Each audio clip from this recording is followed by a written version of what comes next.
Bem, pessoal, vamos começar então mais uma aula do nosso curso de sólidos, entrando agora no capítulo 12.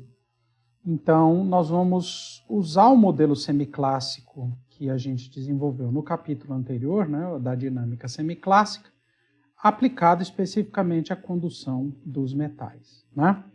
Bom, nesse capítulo então, que é isso que eu falei, né, para o caso dos metais, e nós vamos começar definindo uma grandeza chamada função de distribuição fora do equilíbrio, que vai ser indicado por essa G de RKT, e aqui isso vale para cada banda, né, de forma que essa quantidade aqui, 1 sobre 4π ao cubo G de RKT, né, dr dk, o volume no espaço de fase, ou seja, no espaço RK, espaço de fase, porque o K determina o momento cristalino, o R a posição, né? Então, isso, num diagrama RK, a gente chama de espaço de fase. Então, isso aqui representa o volume no espaço de fase. 1 sobre 4π ao cubo vem por quantidade de ponto, né? dk sobre 4π ao cubo é um ponto no volume do espaço de fase. O dr, então isso aqui vai representar a fração de elétrons na banda N no instante t, nesse volume, então, dr dk, em torno do ponto RK nesse espaço de fase. O que significa o fora de equilíbrio? Significa a função de distribuição que vai representar a evolução temporal dos elétrons, ou seja, como é que os elétrons nas diferentes bandas, nesse caso especificamente da banda N, evoluem sob a ação dos campos externos, então, nesse metal. Na ausência de campos externos, o que a gente espera?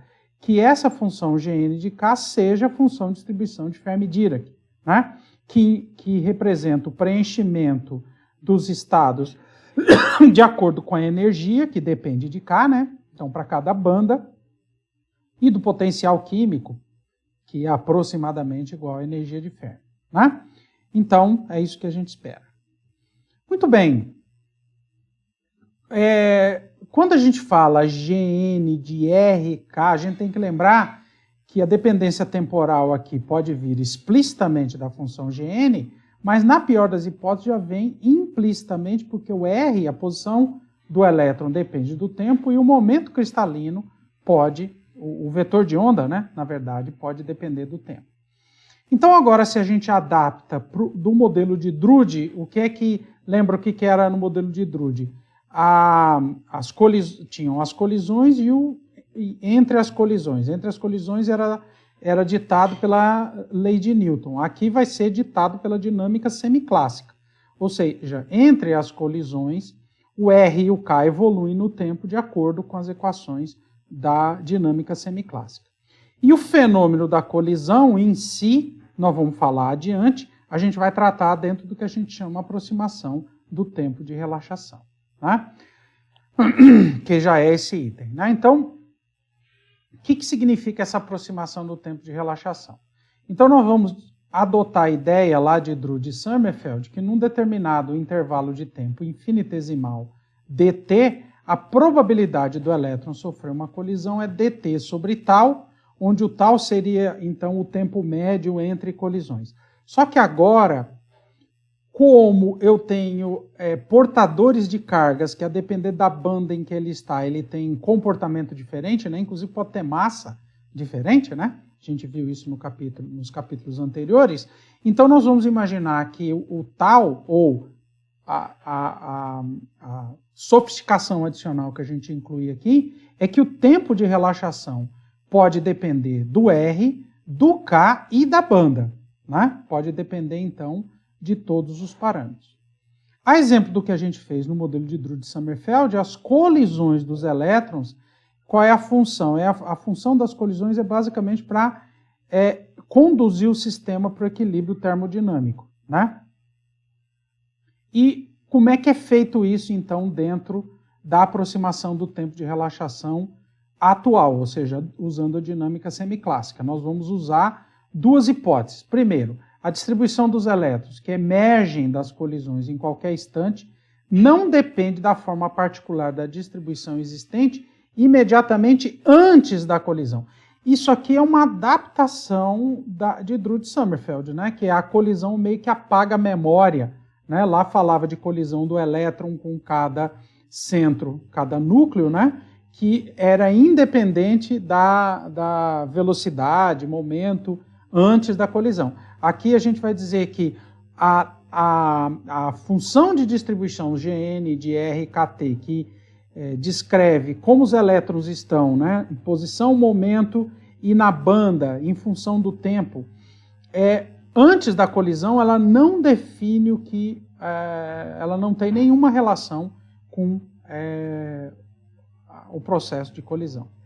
E se os elétrons numa região R do material seguem uma distribuição de equilíbrio condizente com a temperatura local, ou seja, então vou imaginar que eu estou tendo colisão numa determinada posição R do material. Naquela posição, digamos que eu tenho uma certa temperatura.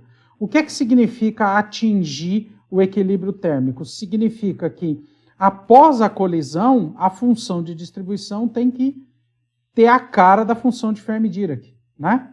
Ou seja, tem que dar a população dos estados a depender da relação entre a energia e o potencial químico e a temperatura, né? Então veja que a dependência aqui de R e de K, nesse caso aqui, passa a ser através da energia do potencial químico, que pode depender de R, e a temperatura, que pode depender de R, por exemplo, se eu tenho um gradiente de temperatura numa amostra, né?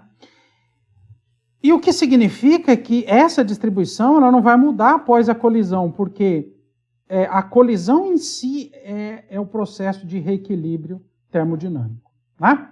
Então, olhando um pouquinho mais a primeira hipótese, que é a distribuição dos elétrons que emergem da colisão em qualquer instante, não depende da forma particular, essa hipótese como a gente já comentou, exatamente a feita por Drude, que é como se a colisão apagasse a história anterior, né? Não vamos ver que essa hipótese aqui, que é meio que preservada aqui, só que adaptada, né? Lá se falava sobre a colisão do elétron, né? De cada elétron. Aqui a gente está falando que a função de distribuição depois da colisão não depende do que vem antes, né? Vamos ver que essa hipótese é restritiva e ela, na verdade, ela introduz um erro, superestima o efeito das colisões. Em relação à hipótese 2, ela é uma forma simples de dizer que a colisão restabelece, ou seja, é a forma matemática de dizer que a gente tem um restabelecimento do equilíbrio termodinâmico do sistema em função da temperatura na região de colisão, né? Uma consequência importante dessas duas hipóteses é que a variação do G de N e RKT, ou seja, o dG que acontece no intervalo de tempo dt, que descreve então o G de N, ele só vai depender dos elétrons que sofreram a colisão. Ele não vai depender do que tinha antes, porque se um elétron não sofre colisão, ele continua no Gn, no RK dele, né? E evoluindo temporalmente de acordo com a dinâmica semiclássica, né? Basicamente, o dG dN aqui vai ser dado, então, pelos elétrons que, então, sofrem a colisão. De acordo com a hipótese 1, dG não depende da forma particular que tinha antes da colisão. Então, a gente pode escolher, por exemplo, essa, né? Que é o que estabelece o equilíbrio termodinâmico. A hipótese 2 diz que as colisões não alteram essa distribuição. Na verdade, ela é feita para preservar o equilíbrio termodinâmico, né? Por outro lado, o modelo admite que num certo intervalo dt haverá elétrons que sofrerão colisão com essa probabilidade, dt sobre tal n de RK. E essas colisões podem mudar tanto o vetor de onda k quanto o índice da banda. Aqui eu não estou limitando. A colisão pode mudar o índice da banda e o vetor de onda k. Mas como a distribuição Gn0 de RKT não deve se alterar, as colisões que tiram elétrons de uma determinada banda n, Então, eu tenho um certo conjunto de elétrons que são retirados da banda N por efeito da colisão. Elas devem ser contrabalanceadas com as colisões que trazem elétrons para essa banda. De forma, então, que a gente pode escrever que o dg de N de RKT vai ser a probabilidade da colisão vezes a densidade, então, a densidade a distribuição de elétrons no momento da colisão, né? Pronto, vou parar por aqui, porque o próximo item a gente vai começar...